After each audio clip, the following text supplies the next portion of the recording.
Hello friends, अस्सलाम वालेकुम। उम्मीद करता हूँ तमाम दोस्त खैरियत से होंगे। जो दोस्त चैनल पर नए हैं उनसे गुजारिश है चैनल को ज़रूर सब्सक्राइब कीजिएगा। शुरू करते हैं दोस्तों आज की एक खौफनाक स्टोरी। वकास और मारिया को नए घर में शिफ्ट हुए तकरीबन एक हफ़्ता हो गया था। वकास जहाँ शिफ्ट हुआ था वहाँ नज़दीक ही उसका दोस्त काशिफ अपनी बीवी अमरीन के साथ रहता था।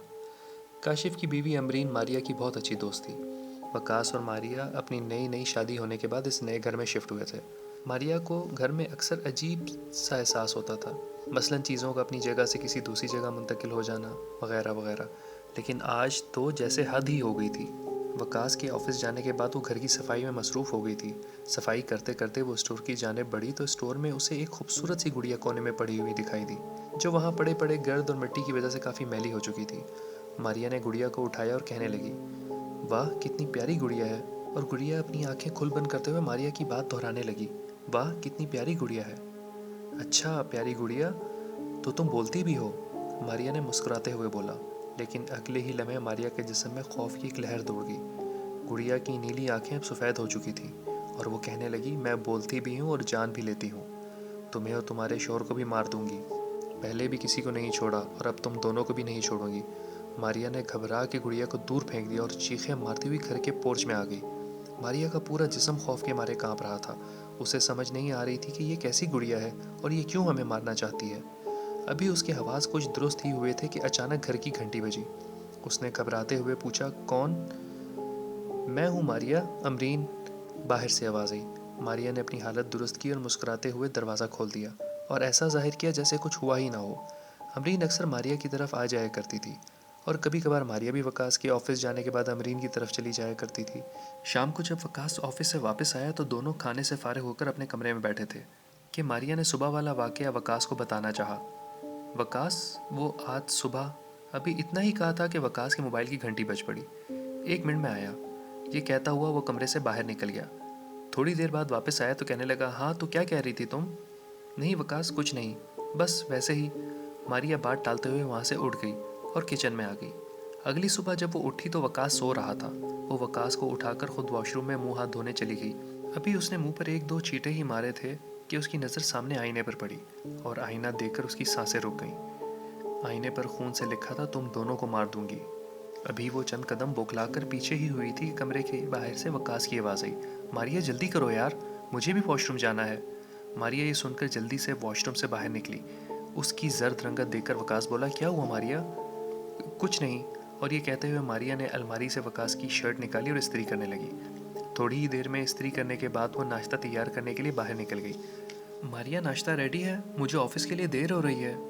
ये कहता हुआ वकास कमरे से बाहर आया तो मारिया जो परेशान सोफे पर बैठी थी कहने लगी, वकास मैं अभी नाश्ता रेडी करती हूँ। ये कहकर वो जल्दी जल्दी वकास के पास से गुजरने लगी तो वकास ने उसका हाथ पकड़ लिया और प्यार से सोफे पर बिठा कर कहने लगा, क्या बात है मारिया, तुम इतनी घबराई हुई क्यों हो?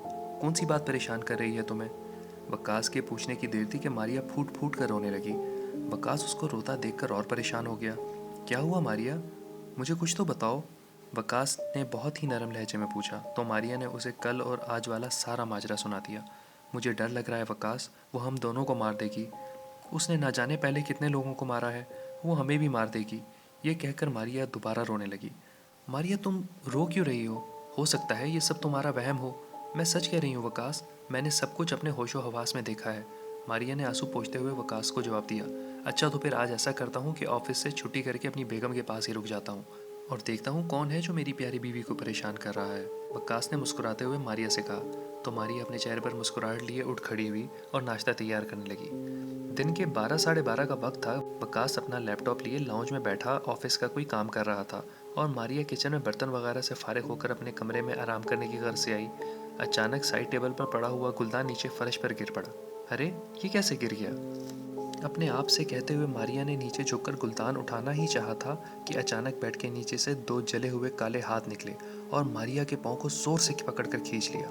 मारिया के मुंह से एक भयानक चीख निकली और वो मुंह के बल फर्श पर गिर पड़ी। वकास ने जो उसकी चीख सुनी तो लैपटॉप सोफे पर रखकर कमरे की तरफ भागा। कमरे में दाखिल हुआ तो देखा मारिया फर्श पर उल्टी बेहोश पड़ी है और उसका आधा जिस्म बेड के नीचे है। वो घबरा कर मारिया को होश में लाने लगा। मारिया को तकरीबन 2 घंटे बाद होश आया। मारिया शुक्र है तुम्हें होश आ गया, बताओ मुझे क्या हुआ था तुम्हें? वकास मारिया के सर पर हाथ फेरते हुए बोला। मारिया ने घबराते हुए वकास को सारा माजरा बताया और रोने लगी। वकास, मैंने अपनी आंखों से देखा है, वो 2 जले हुए हाथ। वकास, मेरा यकीन करो, यहाँ कुछ है, प्लीज़ मुझे यहाँ से कहीं और ले चलो। वो रोते हुए उसे लिपट गई। मारिया, शादी के बाद अलग घर में रहने की फरमाइश भी तुम्हारी थी, और अब जब हम अलग रह रहे हैं तो तुम ऐसी अजीब बातें क्यों कर रही हो? वकास, मैं सच कह रही हूँ। और ये कहते ही मारिया ज़ारो कतार रोने लगी। वकास ने पहले तो मारिया का वहम समझा, लेकिन उसकी ये हालत देखकर काशिफ और अमरीन से सारा वाक़या डिस्कस किया। तो उन्होंने वकास को मशवरा दिया कि कुछ दिनों की छुट्टी लेकर मारिया को कहीं घुमाने फिराने ले जाएं। घर में अकेली रहकर शायद इसका ये हाल हुआ है। अगले दिन मारिया की तबीयत काफ़ी बेहतर थी। दोपहर के वक्त वकास उसे तैयार होने का कहकर लाउंज में आकर बैठ गया। मारिया तैयार होकर बाल बनाने के लिए ड्रेसिंग टेबल के सामने आकर बैठी और बाल बनाने लगी। उसने आईने की तरफ देखा तो खौफज़दा हो गई। आईने में उसे कोई वजूद तेज़ी से उसके पीछे से गुजरता हुआ दिखाई दिया। मारिया घबरा कर उठ खड़ी हुई। पीछे मुड़कर देखा तो कमरे में कोई भी ना था। अभी वो परेशान नज़रों से देख ही रही थी कि वकास ने आवाज़ दी, मारिया जल्दी करो, और कितना टाइम है? वकास, बस 2 मिनट, मैं बाल बांध लूँ। मारिया ने जल्दी जल्दी चेहरे के तासुरात ठीक किए और बाल बांधने लगी। वो चाहकर भी वकास को कुछ ना बता पाई, क्योंकि वकास आज आउटिंग के लिए बहुत खुश था, और कहीं ये सुनने के बाद उसका मूड ना ऑफ हो जाए। मैं गाड़ी में तुम्हारा वेट कर रहा हूँ, जल्दी से आ जाओ। और ये कहकर गाड़ी की तरफ बढ़ने लगा। मारिया ने बाल बांधे और कमरे को लॉक करके सीढ़ियों की तरफ बढ़ने लगी। अभी वो नीचे उतर ही रही थी कि सीढ़ियों पर पड़ी गुड़िया पर उसका पाँव आ गया। गुड़िया के मुंह से अजीब सी चीख निकली और मारिया अपने कदमों पर काबू ना रखते हुए सीढ़ियों से नीचे जा गिरी। उसके मुंह से जोरदार चीख निकली।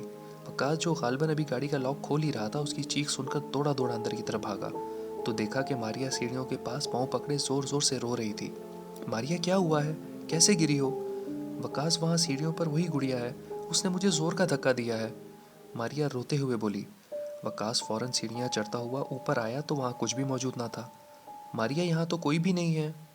नहीं वकास, मेरा पाँव पड़ा था उसके ऊपर और उसने मुझे चीख मारकर जोर का धक्का दिया है। मैं सच कह रही हूँ वकास, मेरा यकीन करो। मारिया उसका हाथ पकड़कर रोते हुए बोली। मारिया, मुझे तुम्हारी बात का पूरा यकीन है मेरी जान। चलो अब उठो यहाँ से, अब तुम इस हालत में बाहर तो जाने से रही। ये कहते हुए वकास ने मारिया को सहारा देकर उठाया और कमरे में ले आया। उसके पाँव में शदीद दर्द था, जैसे किसी ने जोर से पाँव मोड़ दिया हो। इस वाक़ये को 2 दिन गुजर गए। तीसरे दिन की बात है, वकास शाम को बैठा लैपटॉप पर कुछ ऑफिस के काम में मसरूफ़ था और मारिया बोर हो रही थी। वो वकास को बताकर अमरीन की तरफ चली गई कि थोड़ा दिल बहल जाएगा। कुछ ही देर बाद मारिया वापस आ गई। अरे मारिया, तुम इतनी जल्दी वापस आ गई हो, क्या बात है? तुम्हारे चेहरे पर 12 क्यों बज रहे हैं? वो इसे खामोश देखकर बोला। कुछ नहीं वकास, मेरे सर में दर्द है, मैं रूम में जा रही हूँ। अच्छा मारिया, बात सुनो। इससे पहले वकास कुछ कहता उसका फ़ोन बज उठा। उसे फ़ोन में मसरूफ़ देखकर मारिया कमरे के अंदर चली गई। कुछ ही मिनटों बाद कमरा मारिया की चीखों से गूंज उठा। वकास, जो फ़ोन पर मसरूफ़ था, फ़ोन फेंक कर कमरे की तरफ भागा। जैसे ही कमरे में आया तो देखा मारिया कोने में दीवार से टेक लगाए घुटनों पर हाथ रखे बैठी है। उसका चेहरा उसके बालों में छुपा हुआ था। मारिया, ऐसे क्यों बैठी हो, क्या हुआ? वकास ने घुटनों के बल बैठकर मारिया के सर को जब ऊपर करके बाल हटाए तो खौफ के मारे जम गया। मारिया की आंखें बंद थीं और आंखों के गिर्द गहरे स्याह रंग के हल्के पड़े हुए थे और होंठों पर जगह जगह कट पड़े हुए थे जिनसे खून निकलकर जम गया था। वो घबरा के मारिया को आंखें खोलने का कहने लगा। उसके जहन में अब वो हर बात गूंज रही थी जो मारिया उसको पिछले काफ़ी दिनों से बता रही थी, और वो उसका वहम समझकर टालता रहा था। उसने मारिया को उठाकर बेड पर लिटाया और उसको होश में लाने की कोशिश करता रहा, लेकिन मारिया होश में आने का नाम ही नहीं ले रही थी। वो फ़ौरन उठा और मोबाइल उठाकर काशिफ को फ़ोन करने लगा। यार काशिफ, तू कहाँ पर है? प्लीज़ जल्दी से घर आ जा। मारिया को पता नहीं क्या हो गया है, वो आंखें ही नहीं खोल रही। तू प्लीज़ अमरीन भाभी को भी लेकर जल्दी से मेरी तरफ आ जा।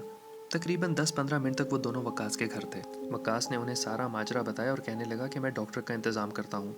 नहीं वकास, ये किसी डॉक्टर का मामला नहीं है, ये मुझे कुछ और ही मसला मालूम होता है, काशिफ ने उसे रोकते हुए कहा। तो फिर क्या करें काशिफ?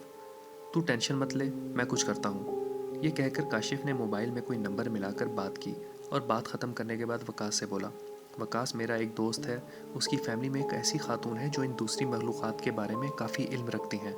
मैं उन्हें पिक करने जा रहा हूँ, हो सकता है वो हमारी मदद कर सकें। तू यहीं अमरीन और भाभी के पास रुक, मैं उन्हें लेकर आता हूँ। ये कहकर काशिफ बाहर निकल गया। वकास और अमरीन मारिया को होश में लाने की नाकाम कोशिश करते रहे। 15 मिनट बाद काशिफ उन खातून को लेकर आ गया। जैसे ही वो खातून कमरे में पाँव रखने लगी तो अचानक रुक गई और कहने लगी, बहुत बुरा साया है इस घर पे। और कमरे में दाखिल होकर कमरे का जायज़ा लेने लगी। वकास बच्चों की तरह उस खातून की मिन्नतें करने लगा। प्लीज़ मेरी मारिया को बचा लें, उसका कोई कसूर नहीं है। खातून उसे हौसला देते हुए आगे बढ़ी और मारिया के बेड के गिर्द एक हिसार बनाकर कुछ पढ़ने लगी। थोड़ी देर में एक रस्सी थैले से निकाल कर वकास को दी और मारिया के हाथों बांधने को कहा। वकास मजबूरन मारिया के हाथों बांधने लगा। उसके बाद उस औरत ने एक इत्र की शीशी वकास को दी और दायरे में खड़े रहकर वो शीशी मारिया की नाक के साथ लगाने को कहा। वकास ने इत्र की शीशी का ढक्कन खोलकर मारिया की नाक के साथ लगा दिया। शीशी के नाक पर लगते ही मारिया जोर जोर से सांस लेने लगी। उस औरत ने हाथ का इशारा करके वकास को मारिया से दूर होने का कहा। वकास पीछे हट गया। उसी वक्त मारिया ने अपनी आंखें खोल दी और हैबतनाक आवाज़ में कहकहे लगाने लगी। उसकी आंखों के डेले बिल्कुल सफ़ेद पड़ गए थे। ये मंजर देखकर सबके होश उड़ गए।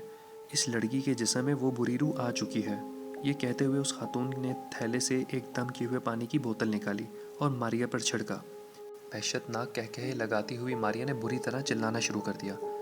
बता कौन है तू और क्या चाहती है इस बच्ची से? वो खातून मुसलसल मारिया पर पानी के छींटे फेंकते हुए बोली। नहीं छोड़ूंगी इसको, सबको मार दूंगी। मारिया के मुंह से भयानक आवाज़ सुनाई दी। क्यों मार दोगी? इस लड़की ने तेरा क्या बिगाड़ा है? कहा ना सबको मार दूंगी। इस घर में जो भी आया है उन सबको मैंने मार दिया है, इसे भी मार दूंगी। क्या चाहती है तू? बता मुझे क्या कहानी है तेरी? खातून ने गरजदार आवाज़ में उससे पूछते हुए पानी के छींटे उस पर फेंके। वो ऐसे रोने लगी जैसे कई औरतें मिलकर रो रही हों। जैसे ही रोने में कमी आई तो उस रूह की आवाज़ कमरे में गूंजने लगी। मैं एक लड़के से प्यार करती थी। हम दोनों एक दूसरे को बहुत चाहते थे, लेकिन मेरे बाप ने मेरी शादी किसी और के साथ तय कर दी। मेरे बताने के बावजूद मेरे बाप ने मेरी एक न सुनी। मैं बहुत रोई और फिर मेरी शादी का दिन आ गया। मेरी शादी वाले दिन वो लड़का आया और मुझे भगा कर ले गया। हमने शादी कर ली और हम इस घर में आकर रहने लगे। हम हंसी खुशी ज़िंदगी गुजार रहे थे कि कुछ ही दिनों बाद मेरे बाप को हमारे इस ठिकाने का पता चल गया। वो अपने आदमियों के साथ यहाँ आया और हमें मार कर हमारे गले में रस्सी डालकर हमें पंखे से लटका दिया ताकि लोग समझे कि हमने खुदकुशी कर ली है। तब से मेरी रूह इस घर में भटक रही है। इस घर में जो भी आया मैंने उन सबको मार दिया, लेकिन मुझे सुकून नहीं मिला। अब इस लड़की की बारी है, मैं इसे भी मार दूंगी। ये खुद यहाँ आई है ना, इसे भी मरना होगा। ये कहकर वो ज़ोर ज़ोर से कहकहे लगाने लगी। खातून ने एक रस्सी थैले से निकाली और पानी वाली बोतल में डुबाकर उसके जिस्म पर मारने लगी। चली जा यहाँ से और छोड़ दे इस लड़की का पीछा।